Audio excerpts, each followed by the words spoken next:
few seconds while people join.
Vicky, I think you can start the meeting.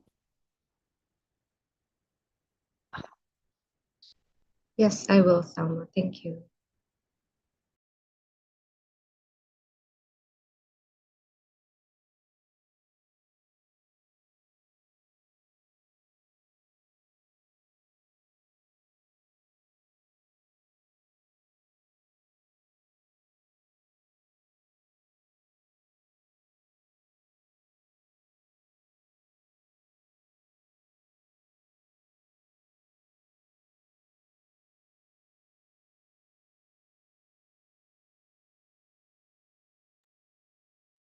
Hi, everyone. Thank you for joining and welcome to GCE's second Youth Online Learning Program lesson. Today's lesson is on research as a tool for advocacy and lobbying as part of a project in partnership with the UN Democracy Fund and the Youth Leadership Program. GCE has launched these online courses as an opportunity for youth and students to be able to learn from different experts in the field on different topics. And the key focus of the Youth Leadership Project is really to increase participation of youth and students in national, regional, and global level education policy forums. So these online courses hopefully will be one of the pathways towards increasing participation of youth and students in global advocacy and beyond, and towards increasing, again, student participation in SDG 4 monitoring and review processes. So thank you everyone for joining. We hope you learned something new today. My role today is just to go over the format of the course. The first aspect will just be going through some of the objectives of today's session and introducing our instructor, followed by the first session on qualitative research and introduction to research methods and participatory qualitative research. That will be followed by a discussion as well as a short interactive quiz. The second part of the session will be a youth case study from our colleagues in the Asia Pacific region, who will speak about how youth have used youth action research towards improving their own research skills, but also towards finding new information on different topics and subjects. So, as I mentioned, the first aspect will be from Dr. Chris Milora from the Goldsmith University in London, who will speak on qualitative research. And just to go over the objectives of that session, the main objective will really to be providing an introduction to methods of data collection and analysis and how this can be applied to youth and student-led research, going through some of the research questions and research methods, as well as key data analysis methods, particularly for qualitative data, qualitative research. The second module will be instructed by Priyanka, who is from the Asia Pacific region from ASPE. And the objective of this module will really be to show in practical terms how youth and students can lead research projects, utilizing the case study from the Youth Action Research. So with that, those are the objectives for today. Some brief housekeeping. There is interpretation available in French, Portuguese, and Spanish. So please utilize that. That will be available for the quizzes as well. There is also a Q&A section. Please feel free to add any questions to the Q&A section as we move along. As you think of them, we'll have some time at the end to answer those questions live from Chris and Priyanka and have a discussion. And with that, I think we will go ahead and get started. I will hand over to Chris to get us. Chris, over to you. All right. Thank you very much, Vicky. Hi, nice to see you. And thank you very much for inviting me here. I'm just gonna start and share my screen, and hopefully that will work. Can you see my screen with my PowerPoint? Yeah. Okay, great. So what I thought I'd do is just maybe for the first 20 minutes, 25 minutes, just sort of have a brief introduction on qualitative research, which is really an area that or the approach to research that I've been sort of involved in many different ways. So maybe I'll just introduce myself. I'm Chris Miliora. I'm based currently as assistant professor here at Goldsmiths University of London. But I'm from the Philippines. I'm Filipino, and a lot of my work are based in the Philippines, actually. So I do a lot of work with young people and youth activists and youth volunteers. So I have one book coming out that looks at local volunteering among young people in the Philippines. I'm currently part of a project that looks at the learning dimension of young people's activism in the Philippines and in Chile. And I also do work with GCE. We have a new project now with a global campaign for education. Actually, Vicky is leading on that as well, that looks at how young people could be involved in policy making and program development. So in my work, I do a lot of qualitative research. And what I would want to aim to do today is really just to introduce to you some of the key aspects or key sort of principles around qualitative research, and maybe ask ourselves, when can we use it? When is it appropriate to use qualitative research? So in any research project that you might be part of or that you might be interested on, one of the first things that you need to do is to develop a research question. And that research question is really sort of the problem or the issue or the interest that you would like to know more about. And from that research question, then you can decide what type of approach you'd like to take. So how are you going to find out the answer to the question that you asked is something that's sort of is the next step in terms of developing a research project.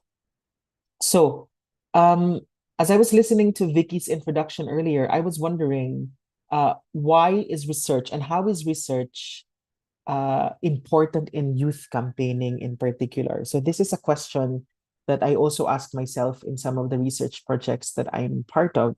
So in the Philippines, for example, we currently have a youth-led participatory research project.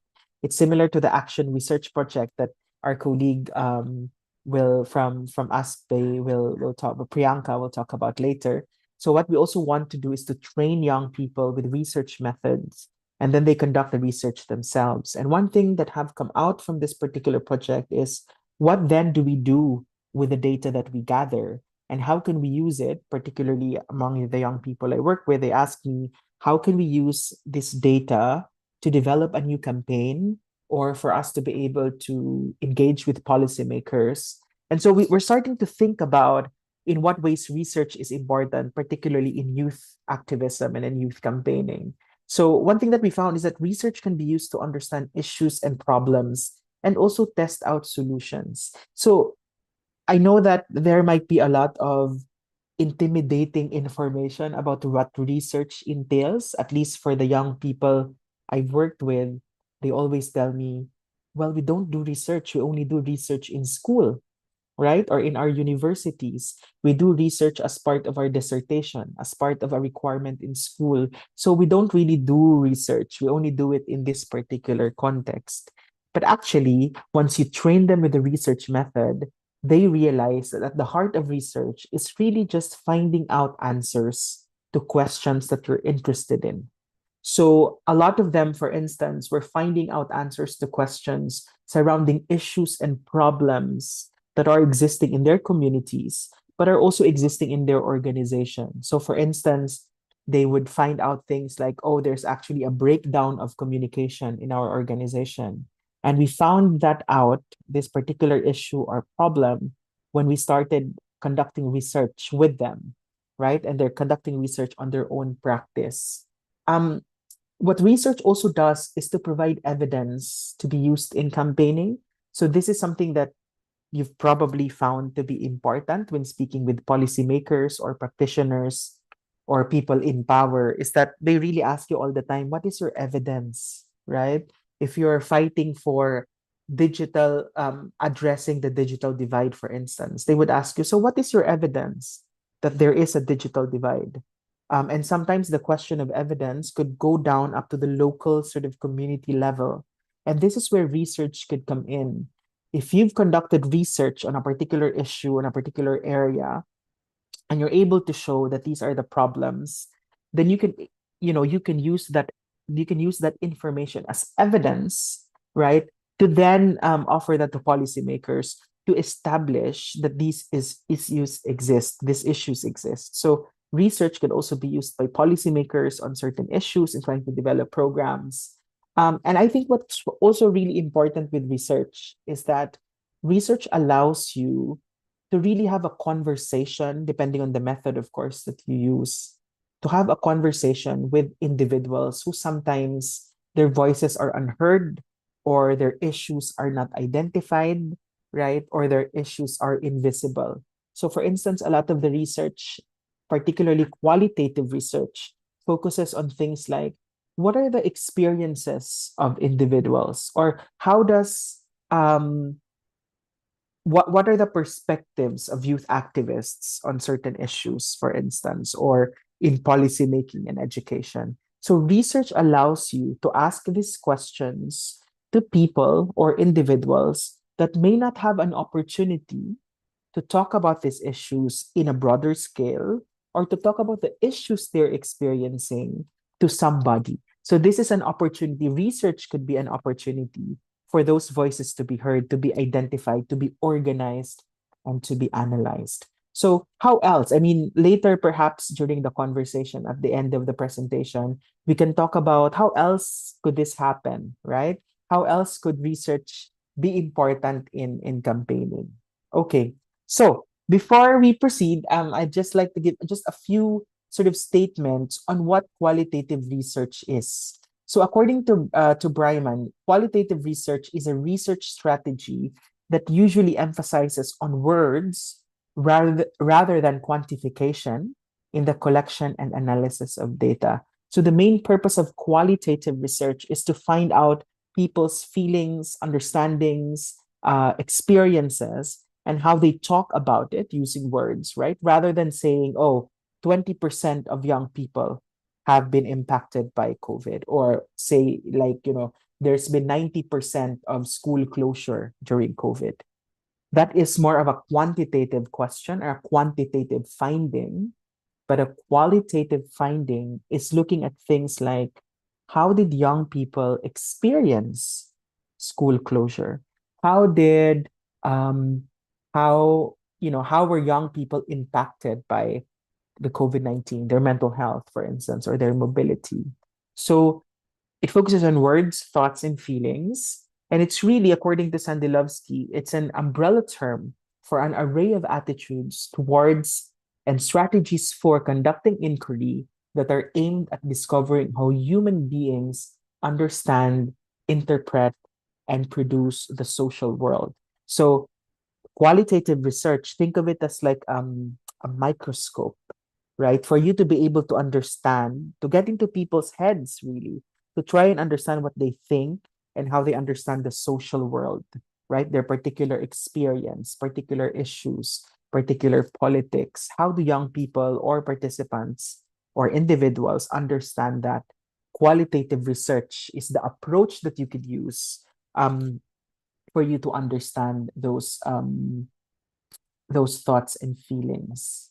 So when do we use qualitative research? Okay, so these are just some of the examples that I feel would be important for you to think about if you want to use qualitative research in your own inquiry. So as a as a youth activist or a youth volunteer, you might be thinking, so what is it that I want to research about, right? So as I've told you earlier, it might be about a particular issue that you're concerned with in your organization or in your local community. So the first question is, when do I use this particular research approach? So if you want to understand how individuals think, feel, or behave in particular situations or in relation with others that develop over time. So for instance, if you want to understand how do young people experience being engaged in policy making, for instance. So you would want to understand how individuals in relation to policymakers experience being involved or being engaged. For instance, what do young people think about a new policy? For instance, in your local community, there's a new policy that has been passed, and you would want to understand how young people think about it. What are the perspectives of young people in terms of this particular policy? Then you can use qualitative research. And then you can use the findings from qualitative research to then use that in your campaigning. You can say, well, a lot of young people we've spoken with feel that the policy is not effective because of the following reasons. Number one, it doesn't take into account the needs of young people. Number two, etc., etc. If you get what I mean. So you try and get people's how they think and how they feel about situations, individually or in relations with others. Number two, if you also would want to explore different aspects of people's lives and on their accounts of how they understand their own and others' behaviors and beliefs. So qualitative research is also an effective research tool if you want to understand how people feel about themselves or how people understand themselves in relation with others. So questions like, what is the experience of a student coming to an English-speaking country whose English is not his or her primary language? So questions like that, right? How does that particular individual experience a particular situation? So you can use qualitative research for that. No? So their own beliefs, their own behaviors, and how they understand it. It's also good to use qualitative research when you want to understand a social phenomenon and its relation to cultural and contextual realities and specificities. So for instance, if quantitative research is able to tell you, okay, 95% of, say, schools in Southeast Asia have closed during COVID, maybe that's what quantitative research is able to tell you. What qualitative research is able to tell you, or you're able to ask, are questions like, how does school closures look like in a rural community in the Philippines, right? So what you're trying to do is you're not trying to generalize the experience through the data or through the number, but you're trying to understand a particular experience in relation to cultural and contextual issues. Is it different if school closures are happening in rural areas as compared to urban areas, right? What are the experiences of young people in terms of the digital divide if they were born in urban spaces versus when they're born in rural spaces, right? So qualitative research allows you to ask questions surrounding local contexts, right? How does the environment affect well-being? How does, the place where you live, right, affect well-being, your socioeconomic status, your relationships, your gender identities, etc. So those are things that you can ask in a qualitative research. And also when there's been very little known about a particular study. So if, for example, there's a lot of, we know that in literature, for instance, in the academic literature, we've done research on this a couple of years back, actually last year. We found out in our research that a lot of the studies on volunteering are focusing on the experiences of young people in Europe, in the US, in the UK, in Australia, the more developed places, right, or countries. So we know that there's little known about the experiences of young people volunteering in the global south. So when there's very little known about a topic that you're interested in, qualitative research might be a way to go. It might be an approach that you'd like to take, right? So so I hope that's clear. Again, if you have any questions or any clarifications, I think we'll save that for later, if I'm right, Vicky. So please do write it on the Q&A, and I'm happy to address and discuss that with you later. So some examples of qualitative research questions. How did young people's experiences of schooling during the pandemic impact their mental health, right? So in this question, we're looking at things like experience of schooling, right? And affecting their mental health. How did they experience mental health, or how did their mental health look like during the pandemic? How do youth activists understand the term development? So here, what we want to know is how young people, youth activists like you, what are your perspectives on the term development, right? So again, this is a way to understand what's inside people's head. How do young people in the Philippines experience unemployment? Again, we want to have some cultural and contextual experiences here. We situate our question in a particular place, country, or maybe even community for us to understand how this sort of environment impacts a particular experience like unemployment. What else? What are students' vision of education or of education for the next 3 years? How do students like you envision education for the next 3 years? What are new teachers' perception and inclusion in education? What practices do they have to make? Do they have to do? What practices do they have to do to make this a reality? Sorry about the typo. So how do new teachers understand inclusion? And what do they need to do, to make this a reality? So I think that's another way to sort of ask a qualitative question. So maybe now you're wondering, so how does this look like in practice, right? So we're very happy that Priyanka will be here to talk to us about the youth-led research that they've done with their organization.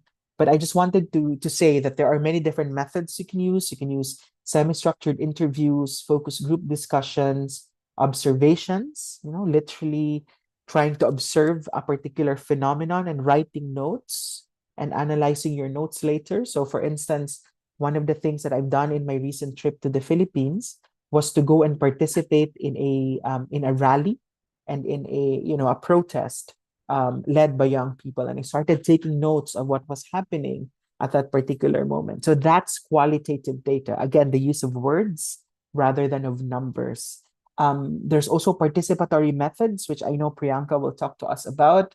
There's arts-based methods, and of course, autoethnography, which is about researching your own experience. Now, I don't have the time to go through all of them, so I'm just gonna talk about two things, which is semi-structured interviews, right? And the participatory methods. So what does semi-structured interviews mean? Semi-structured interviews, at the heart of it, there is this great methods researcher and academic who said, interviews are simply conversations with a purpose, and that is usually a research purpose. Okay, so according to Tuckman, by providing access to what is inside a person's head, it makes it possible to measure what a person knows, what a person likes or dislikes, and what a person thinks. So these are things that semi-structured interviews can allow you to find out. What do they know, right? Knowledge or information. What do they like or dislike, their values and preferences.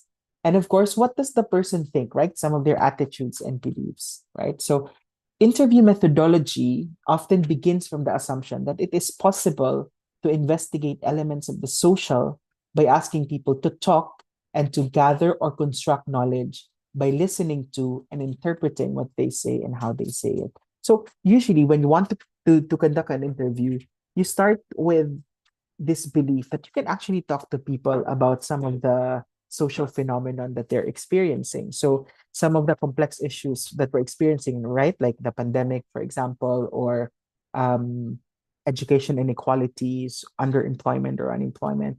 These are issues that we can understand if we talk to people, right? So that sort of is the idea behind interview methodology. So just to say that when you do a semi-structured interview, you don't really come there with a list of questions that are so strict. You ask the person 1, 2, 3, 4, 5, and you have sort of this strict pathways of what questions you might want to ask. In a semi-structured interview, what you have usually are prompts. So you have this themes, right, of the things you want to talk about, right? And then use that later to ask your participant. So it's called semi-structured because there is an opportunity to sort of veer away from the topic that you'd like to talk about. It doesn't have to be strictly about, I don't know what it is, the topic that you or the questions that you ask. So there is that openness in terms of semi-structured interview. Okay, so participatory method. So this is an example of an interview guide. And of course, this is available, the PowerPoint is available for you to use, and you can look at that later. So there are also what we call participatory methods. So participatory methods is about, just look at the last point here. It's about enabling ordinary people to play an active and influential part in decisions which affect their lives. Now, participatory methods are more engaged. So this is not like an interview where there's an interviewer and then there's an interviewee and then you ask questions, etc. This is much more informal. This is much more activity-based. And your data is not only coming from what that one person is saying, but also their discussions or debates during that particular activity. So let me give you an example. These are some of the participatory methods that we've done in the Philippines. These are youth activists and youth leaders in the country. So for example, here they did as you can see here in the back, they did a stakeholder mapping. So they would have a task together that they do together, and then you ask them questions, right? That's related to your research question. And then that's where you get your data. So mapping exercises, you have the card sorting exercises here, and then having a discussion, as you can see here in the top here, having a discussion about the topic together. Okay, so the analysis of data really. So just to give you just a brief overview, I know I'm running time, just a couple of minutes more, just to say that once you already have the data, so if you've done an interview, for instance, you have the recording of the interview. And once you've done participatory methods, you have the images that they've created or the, whatever images that they've created. And then you also have a recording of their own discussions, right? So when you do that, after you've done and after you've generated all those data, what you do then is to read through the document or read through the paper or whatever transcript, and then start to find themes that are coming out. So what are themes? Themes are ideas, are words, or experiences that are common across the interviews that you've conducted or the activities that you've conducted. It's common, but also the differences. So what are some of the opposites that you've found in terms of what the young people were saying? So those are the ways by which you can analyze your data. And really just finally, some issues to consider, right? So qualitative research is not always objective. So there's a sense of subjectivity to it because you as the researcher, you are interpreting the data. right? So there's no machine that will interpret the data. It's you as the researcher. You have to think about what struck you, what interests you, etc. So there's a sense of subjectivity to it. But well, actually, in any research, there is a sense of subjectivity anyway. But it's important to make that visible, make visible your own biases in terms of interpreting the data, and also think about your own positionality. So what is your own opinion about the questions that you're asking about? Or what are some of your own ideas, right? Because you're also a youth activist, you're also a young person, you're also a youth volunteer. So you have opinions in some of the topics that you'd like to research on. And this is where reflection is really important, to try and reflect, start taking down notes of your own reflection as you conduct the research. And hopefully that will help out in challenging some of the biases that you might experience in the process. So I'll stop here. Thank you very much. And I think over to Vicky now, if there's any questions or discussions.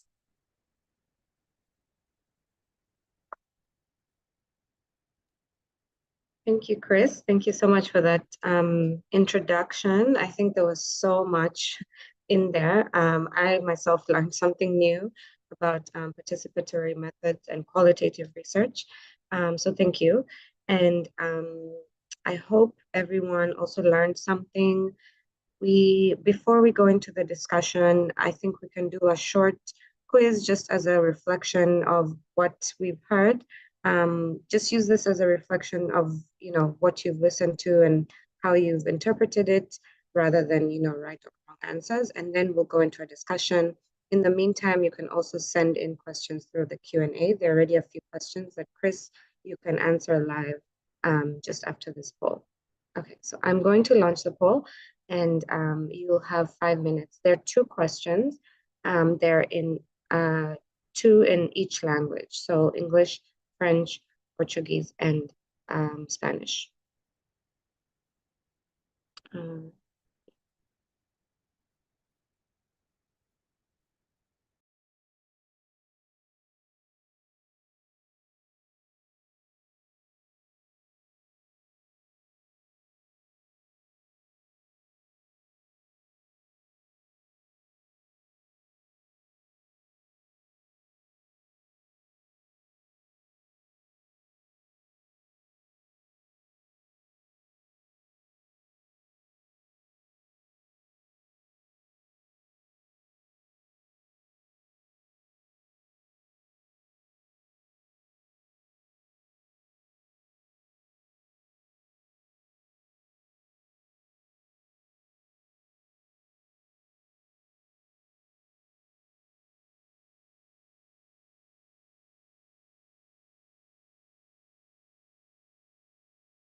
I'm going to end the poll in about 30 seconds.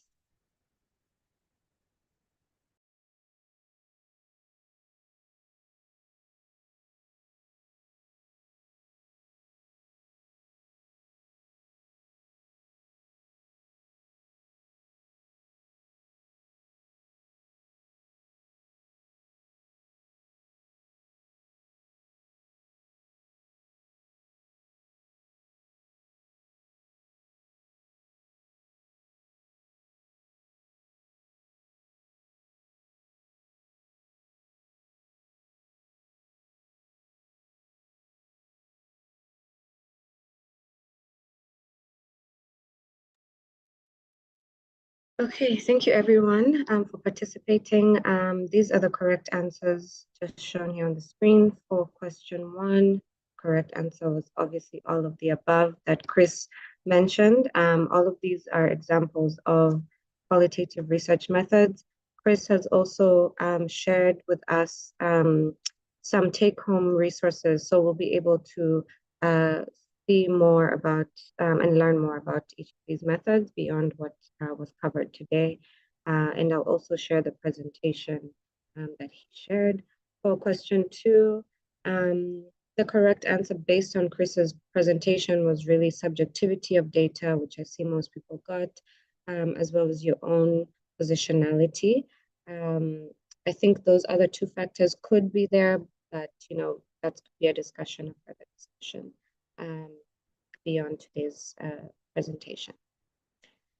Okay, sharing, and then we'll go into the Q&A. So Chris, we have a few questions in the Q&A, and we also have some hands up. So I'll start with the Q&A section, and then we'll go to the hands up and let some people speak. The first question is from Salaelo. Here is my research topic. Kindly let me know if it's quantitative or qualitative. The investigation of equitability of recruitment processes at the Department of Education to recapture trust of educators lost since 2004 through comprehensive recruitment observation. Yeah, I think that's a really good question. First of all, and it's also really specific, which is something that we always encourage. I always encourage my students, and researchers that you have to make sure that your research question is specific. So for this particular research topic, it could actually have a qualitative or a quantitative sort of slant to it. So it depends on what method you choose to use. So if you want to investigate how recruitment processes was like since 2004, what you can do is you could look at data, for instance, recruitment data from the Human Resources Department, and then try to analyze the numbers. Then it's quantitative, apparently. But if you want to get people's perception, right, on their experiences, for instance, of recruitment, you might want to interview the people who are in charge of recruitment, for instance, who have been there for a long time, and you ask them, how do you do recruitment, right? What are some of your processes in terms of recruiting individuals? So you can also do interviews for that. You could interview the students themselves. I think this is based on student recruitment. So you can interview them as well and understand their experiences of recruitment. And then from there, you can understand if it's equitable or if there are any inclusion issues. So the topic itself is specific enough as a research question, but in terms of what methods you want to use, it also depends on the kind of data that is available to you and that you'd like to use, really. So yeah. I think you're muted. Thanks, Chris. Yes, thank you for that. I hope that answered the question. If not, feel free to raise your hand and unmute so you can clarify. The next question from ODJ, is it possible to promote the inclusion education in future perspective? I'm not sure if you understand that question, Chris, or we can ask them to unmute to clarify what the question is exactly. Yeah, I think that would be a good idea. I'm not really sure what the question is about. Okay, ODJ, I've allowed you to talk through Zoom, so you can just unmute and ask exactly what the question is. And Chris, I hope you're in the English channel because they might speak in French.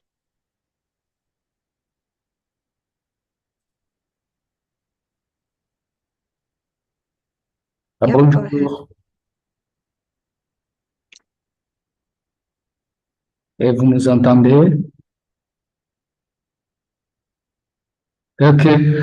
Notre question est à l'appui aux personnes vivant avec un handicap. Et pour nous, nous rencontrons des problèmes liés aux élèves, aux étudiants qui présentent de l'handicap, que ce soit handicap physique ou sensoriel. Ces étudiants veulent suivre les études. Ils veulent aussi participer au développement du pays.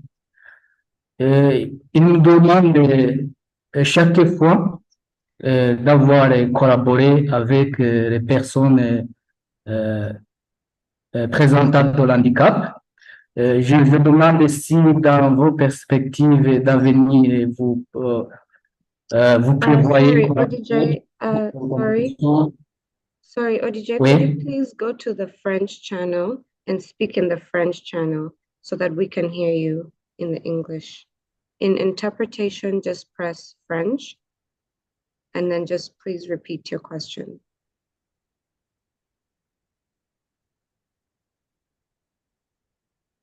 Oui, ok. La question est libérée comme suit. Sur le terrain, on rencontre souvent des problèmes liés à collaborer avec les personnes vivant avec handicap, les personnes présentant handicap physique, les borgnés, les sourds, etc. Et ils nous demandent comment collaborer avec eux, mais on trouve qu'il y a un obstacle de collaborer avec les personnes présentant de l'handicap. Et nous demandons si, dans vos perspectives, que vous prévoyez de collaborer avec soit les organisations qui plaident pour les personnes handicapées, ou bien je demande comment vous prévoyez à collaborer avec, à appuyer aussi les élèves ou étudiants qui présentent le handicap. Merci.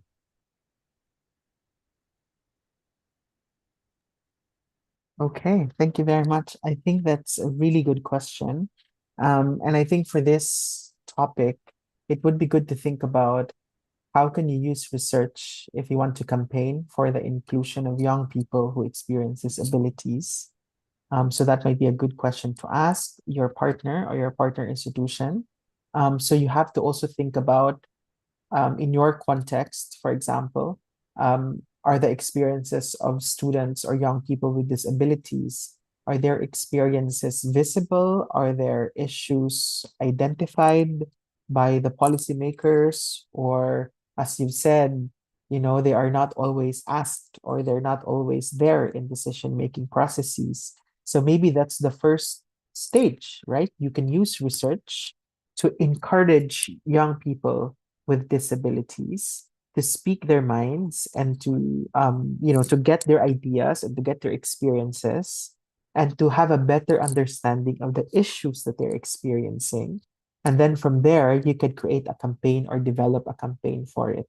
So you can do different qualitative methods. You can do interviews. You can interview the young people with disabilities, not only them, but also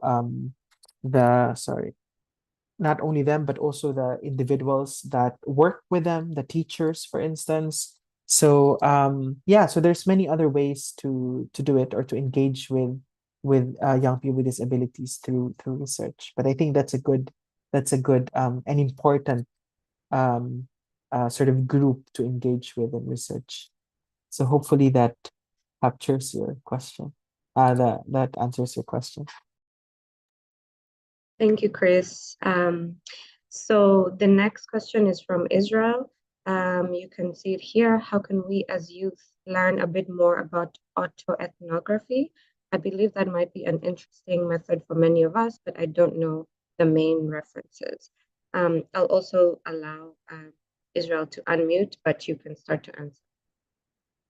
Yeah, great. Autoethnography is such an interesting method. So just a quick sort of description of it. Mostly what it includes is you as an individual taking down your own experiences, right? Almost like a diary.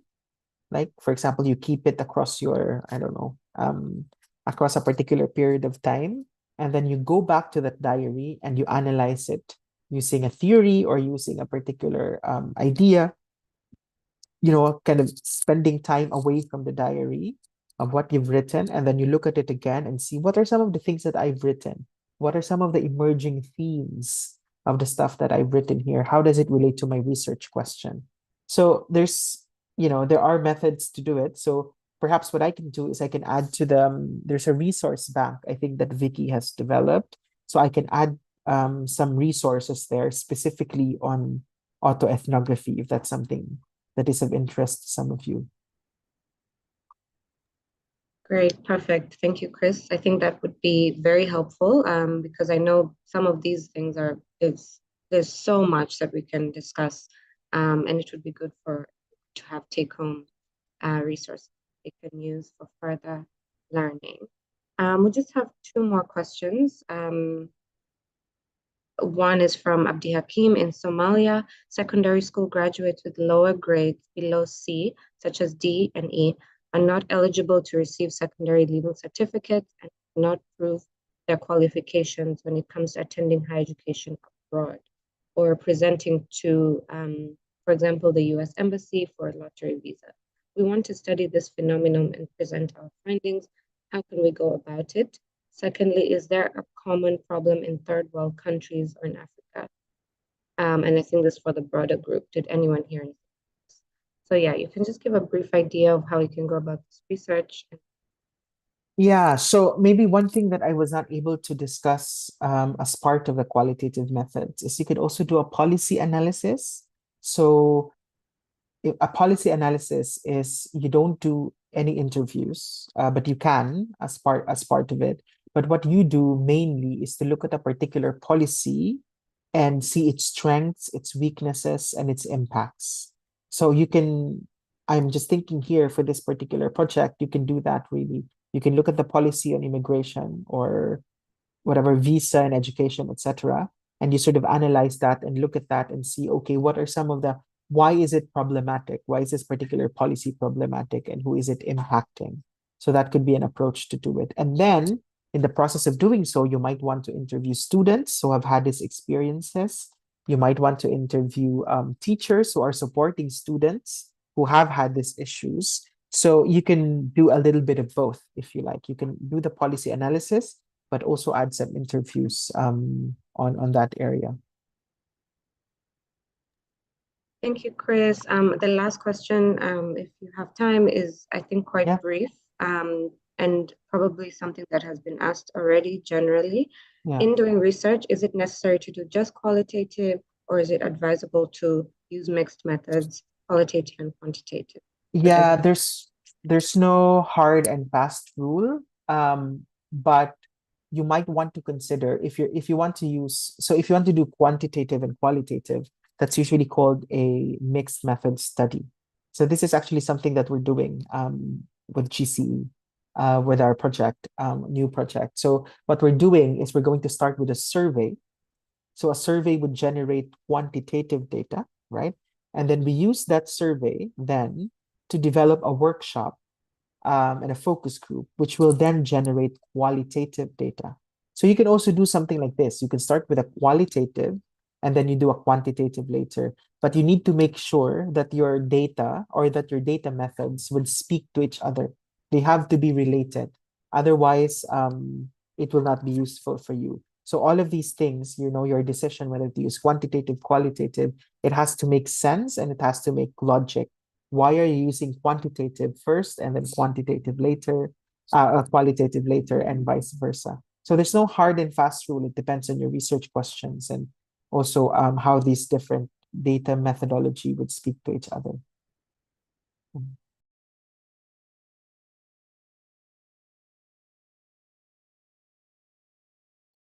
Okay. Great. Thank you so much, Chris. There was one more question about literature reviews. Yeah. Maybe you can just give a quick from Jacques, what the place is for literature reviews in qualitative research.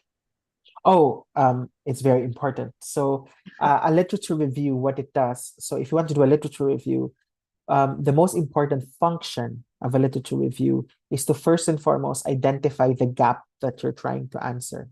So you have a question in mind, right? You have a research question in mind. The first thing that you ask yourself is, what are the studies already existing that are answering my question or a similar question, right? That's the literature review. You try and understand what previous studies have answered your question, and then you use that to refine your question and even to refine your methods. So for instance, you can say, well, a lot of studies that focuses on inclusion are quantitative. A lot of it is about surveys and cross-country analysis. But what I want to do is qualitative or through an interview. That is the gap that you're trying to fulfill, right? That is the sort of the research gap that you'd like to contribute to. And literature review is the best way to do that. And the only way, I think, to do that, to identify the gap. Great. Thank you so much, Chris. We've learned a lot. And we really appreciate you taking the time and just teaching very clearly on this topic that can be very complex. So thank you so much. There are a few more questions that I will just send to you via email in writing so that you have answered. But we really appreciate your time, and I will share the resource bank from Chris as well as the PowerPoint presentation with everyone for the meeting. Thank you, Chris. Great. Thank you very much. Thanks for inviting me. Have a good rest of your session. All right, you too. Bye. Good rest of your day. Thanks. Yeah, bye. Okay, so we'll move on to the second module of the session, which is the youth case study, where Priyanka will be sharing with us the practical ways that youth have used qualitative and quantitative research in their work through the Youth Action Research Project from ASPE. This is an example of how you can kind of, in practice, as youth and students, use research as a tool for advocacy and lobbying, as a tool for policy conversations, and be able to use evidence in that sense. So I will hand over to Priyanka and share.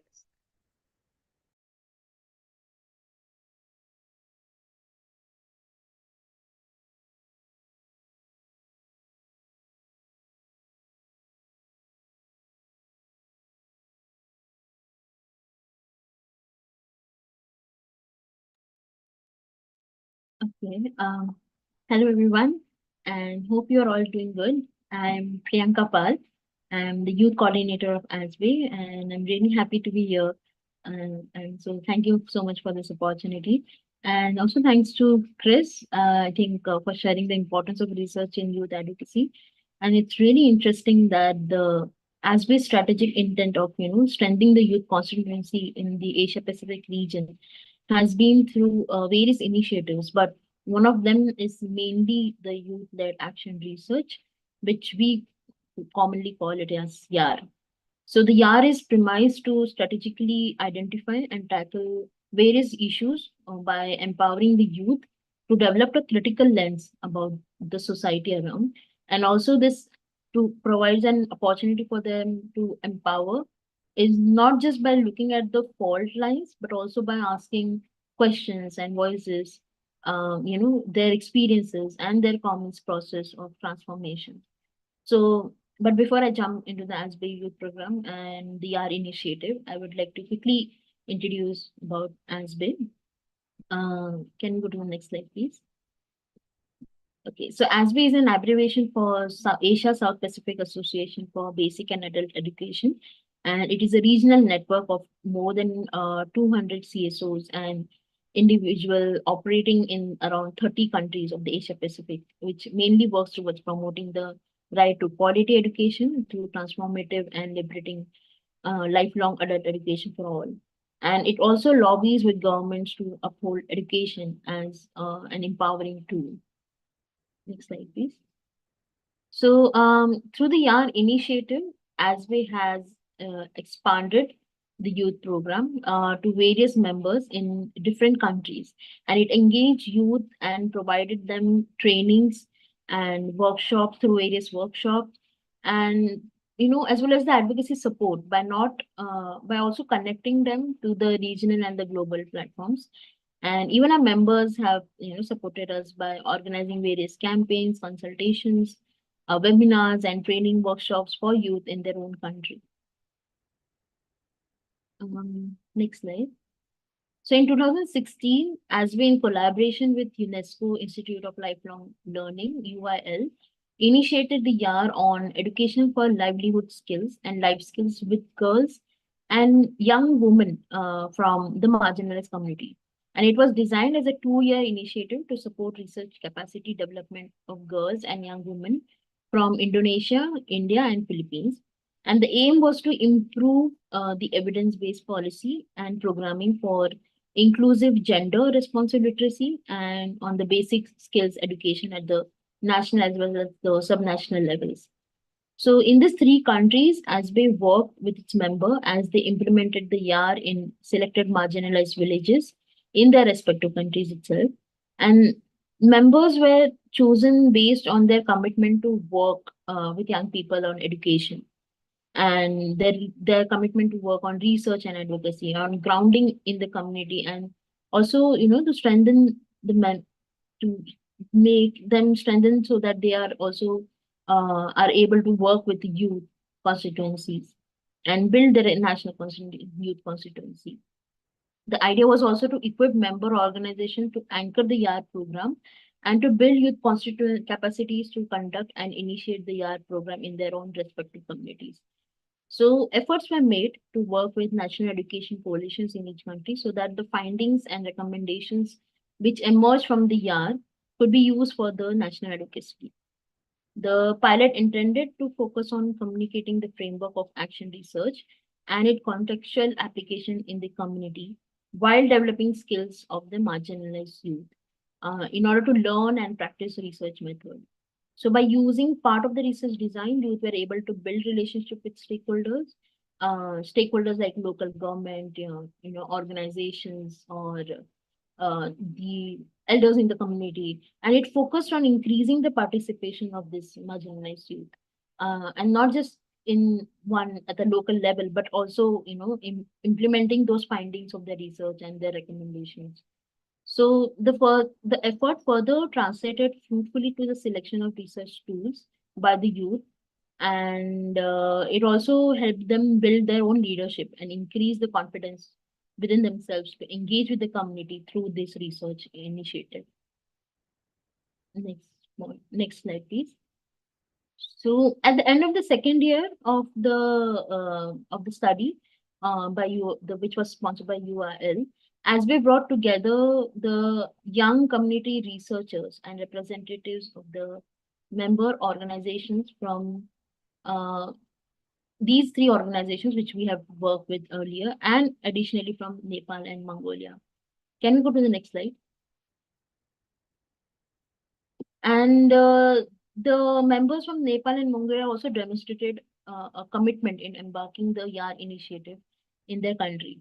So the regional meeting proved it to be a space for rich exchanges among the young community researchers to collectively reflect on their experiences, insight, and transformation in their own lives, both at a personal and at the community level. And one of the key outcomes of this regional meeting was the generation of a learning resource on YAR in a form of compendium and an electronic version of training manual of the YAR, which I'll be sharing later. So the outcomes of the YAR pilot initiatives actually galvanized interest among many other ASBE members. And next slide. Responding to this interest, ASBE managed to mobilize resources, which led to more members, who wanted to build and strengthen the youth constituency to join the YAR initiative. And over time, YAR expanded to other countries as well in the Asia Pacific region. So the partner members mobilized and mentored diverse youth from marginalized communities in order to lead and to conduct action research in their communities. And the findings and recommendations which were made by the young researchers were being influenced by government bodies, policy forums, and civil society organizations were also being shared in these spaces. So during COVID-19, as we initiated the YAR study on impact of COVID-19 on marginalized youth, And the main objective of the study was to comprehend the situation of marginalized youth in the crisis of COVID-19, and also assess the pandemic's impact on education, on livelihood, on well-being, and as well as the health of the youth. And because it was a phase where everywhere it was locked down, we made sure that the initiative was mostly virtual, and there were regular capacity building workshops which were held online. And the key topics were on data collection processes, data analysis, which these topics were also covered during this workshop. And post this study, as we launched the synthesis report of all in-country YA study on International Youth Day. And further, the research findings and the youth recommendations were also presented at different regional and global platforms by the youth themselves. Yeah. Next slide, please. Okay, adding to that, one of the key highlight was also that as we received a recognition for the best practices by the RCEE Group Collective Service Youth Engagement Subgroup on behalf of organizations and network leading and supporting this initiative. So the various global organizations like UNICEF, UNAIDS, UN Women, UNFPA, Collective Helpless, they came together to form this collective. And they felt that the YA study, which was conducted during the COVID time, during the lockdown, was one of the best practices in engaging the youth actively and for enhancing the youth leadership through various capacity trainings and for youth during COVID-19. Next slide. To keep up the YA study and to build youth skills in action research, ASBE also initiated another project through YA approach. And this project was implemented by UNESCO. And the main objective of this project was to actually support the youth from the marginalized community to demand and ensure their right to education gets documented. So this regional exercise contributed to the global initiative, but was framed through the lens of the marginalized youth. And for this project, we worked with our members from 6 countries, and various youth consultations were organized, which involved young girls from rural areas, urban poor youth, tribal and other ethnic minority groups, youth with disabilities, and from the poor communities who are living in these marginalized communities. So in order to offer their aspirations for the future of education. So the ASBE regional report was actually very highly appreciated by UNESCO, Bangkok, and other partners as well. And it also got included in the reference list of the global report on futures of education, which was published by UNESCO in 2021. Taking the YAR initiative forward, we built on the growing concern of the youth highlighted during the YAR impact of COVID-19 study. And youth shared that due to increased virtual meetings, isolation, and lack of social gatherings during COVID, mental health of many youth had been impacted. So many youth had to drop out mainly due to lack of digital infrastructure and knowledge. This further created stress and anxiety among them about the future. It not only increased the digital divide, but also aggravated the gender divide, the other forms of discrimination, with youth faced in order to access the quality education online. Therefore, to dive deeper into this issue and to get the youth recommendations and voices on this, ASBE initiated another study on mental health of marginalized youth in Asia Pacific. And mental health professionals were invited to train the youth about the psychosocial skills and research. And our members also implemented various advocacy campaigns and strategies based on the recommendations and suggestions of the youth.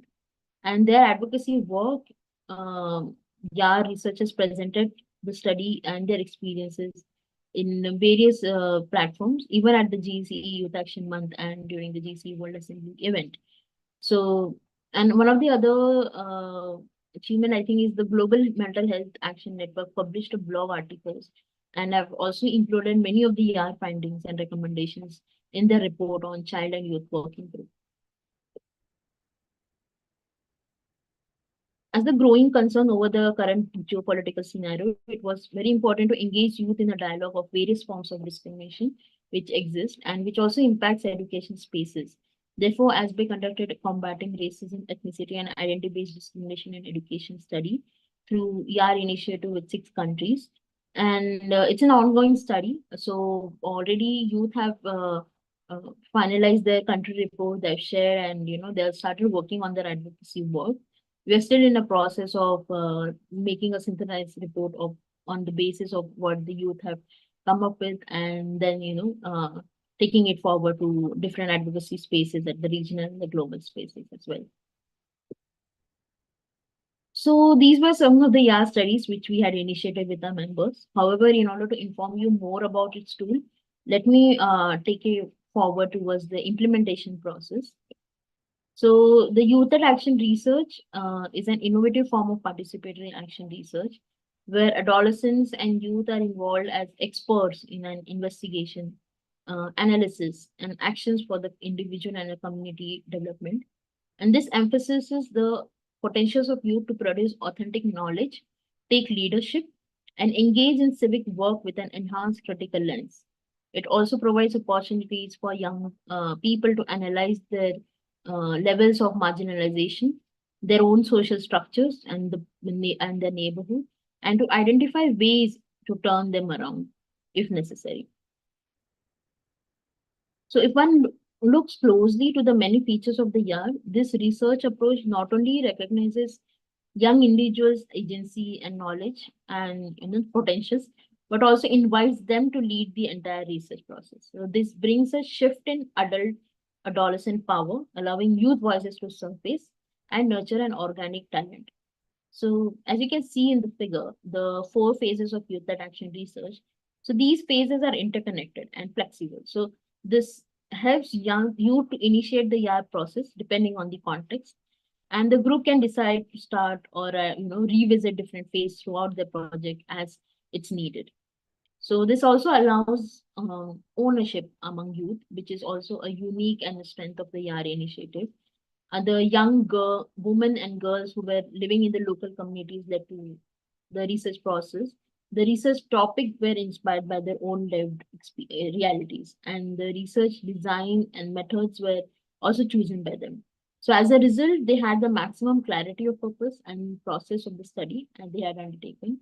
And in fact, many of the young researchers reported that they felt empowered through this process. Young girls as well as women, the women, young girls from who identify themselves as from the LGBT community, also the young deaf youth, they have also come together and they shared that this whole process has made them quite aware and also feel confident about voicing their concerns. Okay, so during every YAR initiative, ASBE with the help of its member emphasizes on research ethics time and time again. And research ethics are the moral guidelines, which is basically a set of rules that govern the quality and ethical procedures when one undertakes the research. So we make sure that before every YAR it gets initiated, there's another session which is just focusing on the research ethics and the significance of it.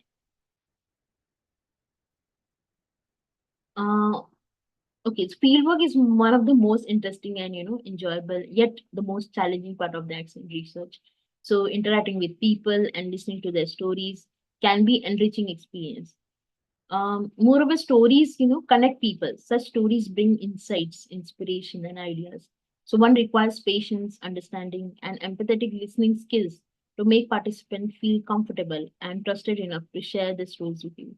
So the member partners are supported and equipped to build the capacities of young members of marginalized communities to facilitate this critical understanding of various functionings and issues of society, while also sharpening their skills on you to collectively ask questions, find solutions, to collaborate with different stakeholders, government bodies, etc. So under the guidance of member partners, the youth also conduct and analyze data.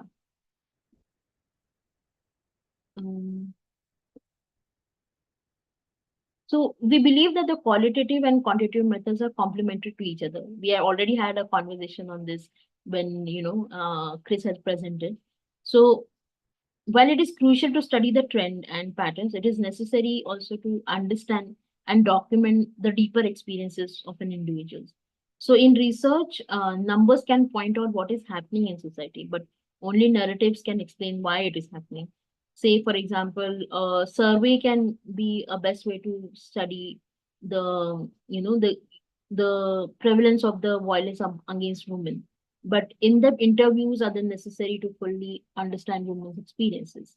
So YAR partners and the youth researchers, they have used the mixed method, which included different forms of methodology. So it included census, included in-depth surveys, focused discussions, community mapping, and the use of more than two methods was a strategic choice that resulted in gathering complex and layered data, which also helped in getting more nuanced understanding of what's going on in the society at level and what are the ways in which we can combat that. So at some places creative and engaging tools were also used, like theater techniques were, for instance, were used by the YAR partners in Philippines in order to reduce the hesitance and break the barriers between participants and researchers.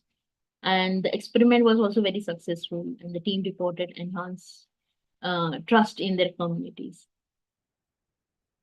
So the YAR followed a process of facilitating the selected youth researchers to conduct the action research in their communities through intensive workshops and hands-on mentoring during the field research. The workshops were designed and co-designed with members to provide inputs on research skills, such as creating the research tools, data collection, data analysis, critical thinking, documentation, etc. So along with the skill component, the workshop also provided the space to develop other competencies such as leadership initiative, teamwork, creativity, problem solving. So along with the research input workshop, each partner conducted various and context-specific sessions to build researchers' perspective on gender, education, social justice, disabilities, etc. And to further enhance the skills of the youth constituency, as we conducted various training workshops at the regional level, those were workshops, learning exchanges, dialogues, both online as well as on-site. And from education financing to understanding the discrimination education, to explore APFSD processes by attending People's Forum and VNR workshop processes, etc. Youth learned about workings of different SDG4 stakeholders while also interacting and networking with them. So this actually helps them in understanding the advocacy work.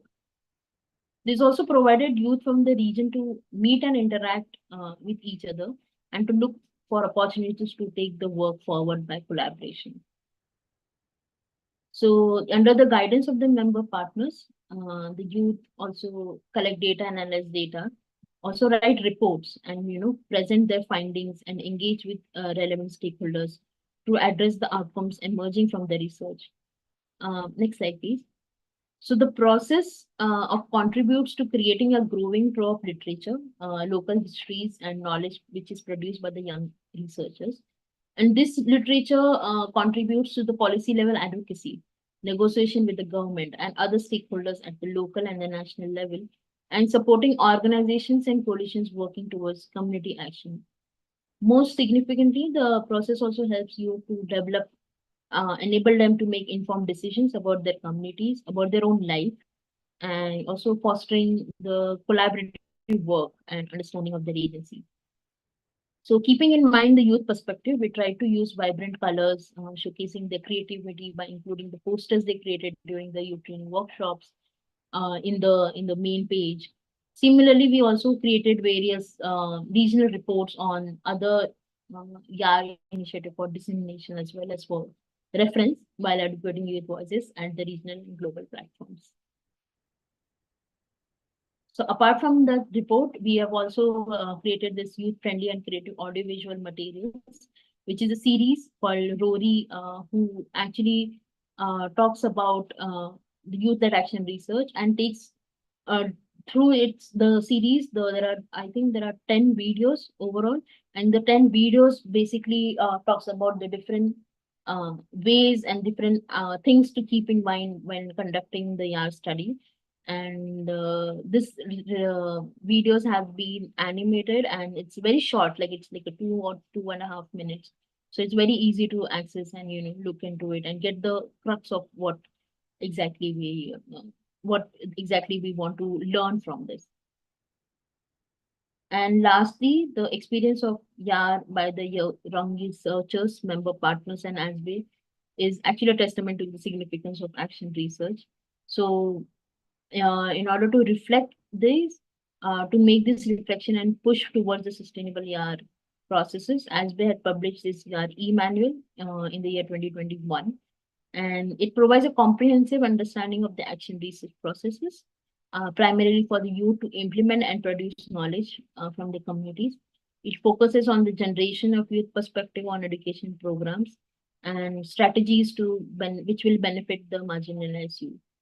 And it actually also serves as a guide for practitioners and advocates as well as researchers to strengthen their work on action research at the community level.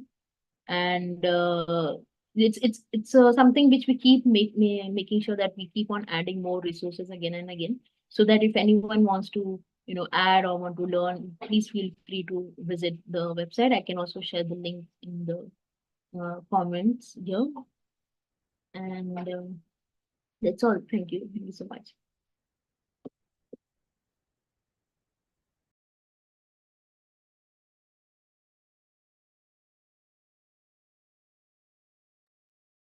Thank you so much, Priyanka, for sharing the youth action research and how ASBE has conducted that with youth in the Asia Pacific region. I think one of the goals of these sessions is really to allow youth to learn from each other and to foster that peer learning and collaboration. So thank you so much for sharing your expertise in this area. I'll make sure that we can share the e-manual on the resource bank with everyone who's attending today. So if there are any questions, please feel free to raise your hand if you'd rather speak live or add them to Q&A. We have one question from Urwa. The YAR seems so interesting. I'd love to learn more about it. Is there any, I think the question is incomplete. I think you were asking if there's any resources. Urwa, would you like to speak? I can allow you to speak. Hi everyone. So I just really wanted to know about the resources, but Priyanka just shared them, and I think it's a very beautiful method, and because I'm starting to work with youth in Pakistan as well, so I'm really interested in learning more about this process. I'm gonna go over the resources. Thank you, Priyanka.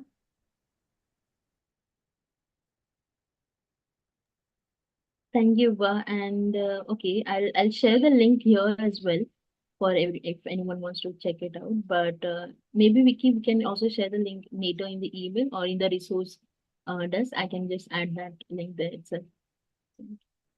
Perfect. Yes, please. Please share it there as well, so that we can share with everyone, even who beyond the session who hasn't been.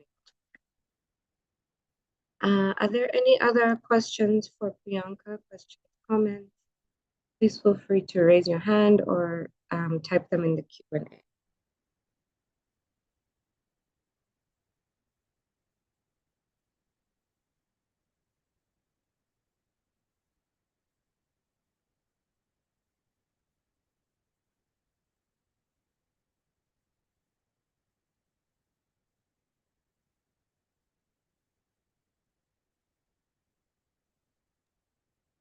I think there's one question from Abdinur Mohammed. He's asking about the access to audiovisual materials and other tools. So right now we are planning to put it up on YouTube so that it's easy for everyone to access it. And also to add it on the YAR compendium, which, the YAR e-manual link, which I've been talking about, so that it's there as well. So if anyone wants to reference, they can refer it there as well. But right now it's not there in either of these two places, but then we are planning to launch it there. And if there is any other tools, like I'm unsure of what exactly other tools you're asking about.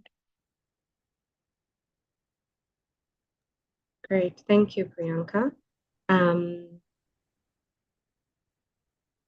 So we will share those within the resource bank as well. There is one more question. Such a huge piece of research from Salma Abdallah.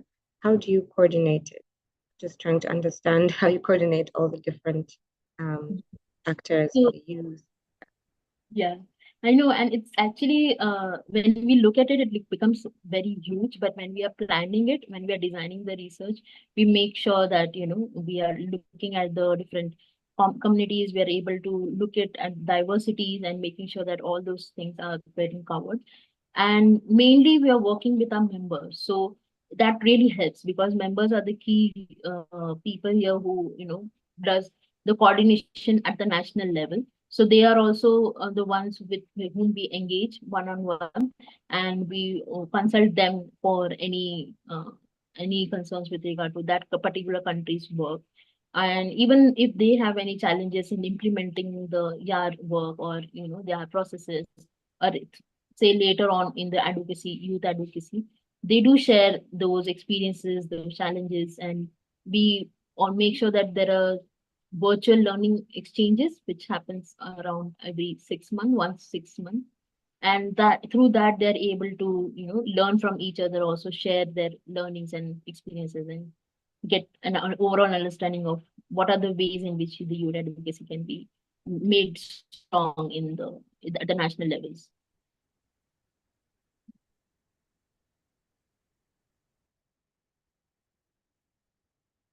Great, thank you, Priyanka, for that.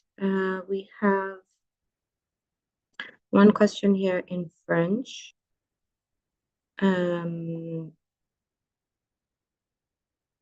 Zainabu, would you like to unmute and ask your question? Or I'm going to try and quickly translate it so that we can read it. Okay.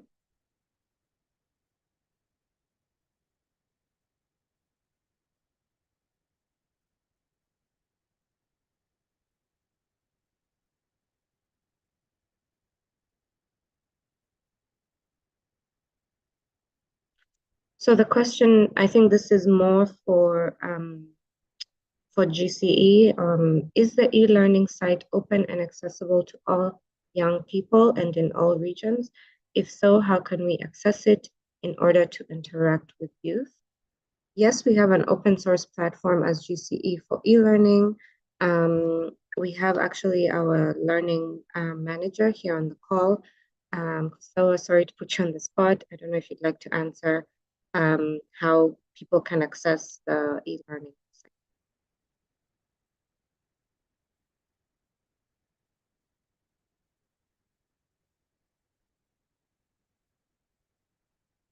Yes. I can't unmute. Can you hear me? Yes, we can hear you. Okay. Yes, you put me on the spot. But Sorry. that's all right. Okay, I'm going to share the link here in the chat box. Yes, it is accessible to everyone. And I'm also going to share the link so that you can register to access the Learning Hub as well. And the content from these learning programs will also be uploaded and be disseminated as an e-learning, self-paced e-learning course. So feel free to access it from there as well. I'll share the link shortly after I'm done. Thank you, Dee. Thank you so much, Kosala. Thank you for that. So we'll also add the links to the resource bank so that you can have them access to them from this meeting. I think we have one last question from Ruth. Ruth, I allowed you to talk. I see your hand up. Please go ahead. Ask your question.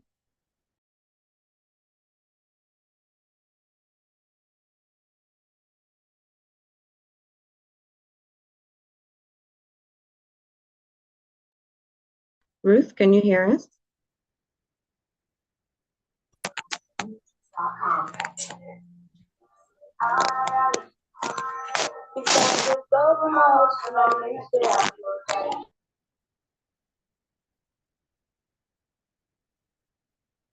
Okay, I think there were some technical issues. So no worries. I think that with that, we have reached the end of the second session. Thank you so much, Priyanka, for sharing this very practical way that ASPE has conducted research with youth. And we hope that people can implement this in their own context, contextualize it as needed, and be able to further practice it within youth and even beyond. So thank you very much for that. I will be sharing with you all, of course, the resource bank that has the information that we've shared today, all the presentations. After the meeting, there's a short survey to get your feedback on the session. Please take a few moments to complete it. It shouldn't take too much time. And please remember to register for the next online course session, which will be next Tuesday on February 27th. And that session will be covering inclusive education. So we'll be covering digital education, gender mainstreaming, and education in emergencies from experts in those fields, including youth case studies. This will be a really interesting one given the thematic nature, so please don't forget to register. I'll share the link after the meeting for you to register. With that, I think we are concluded. Thank you very much for everyone who's attended. There was a question about certificates. We will share certificates after the end of all the sessions in March. So thanks again and have a great rest of your day. Bye, everyone.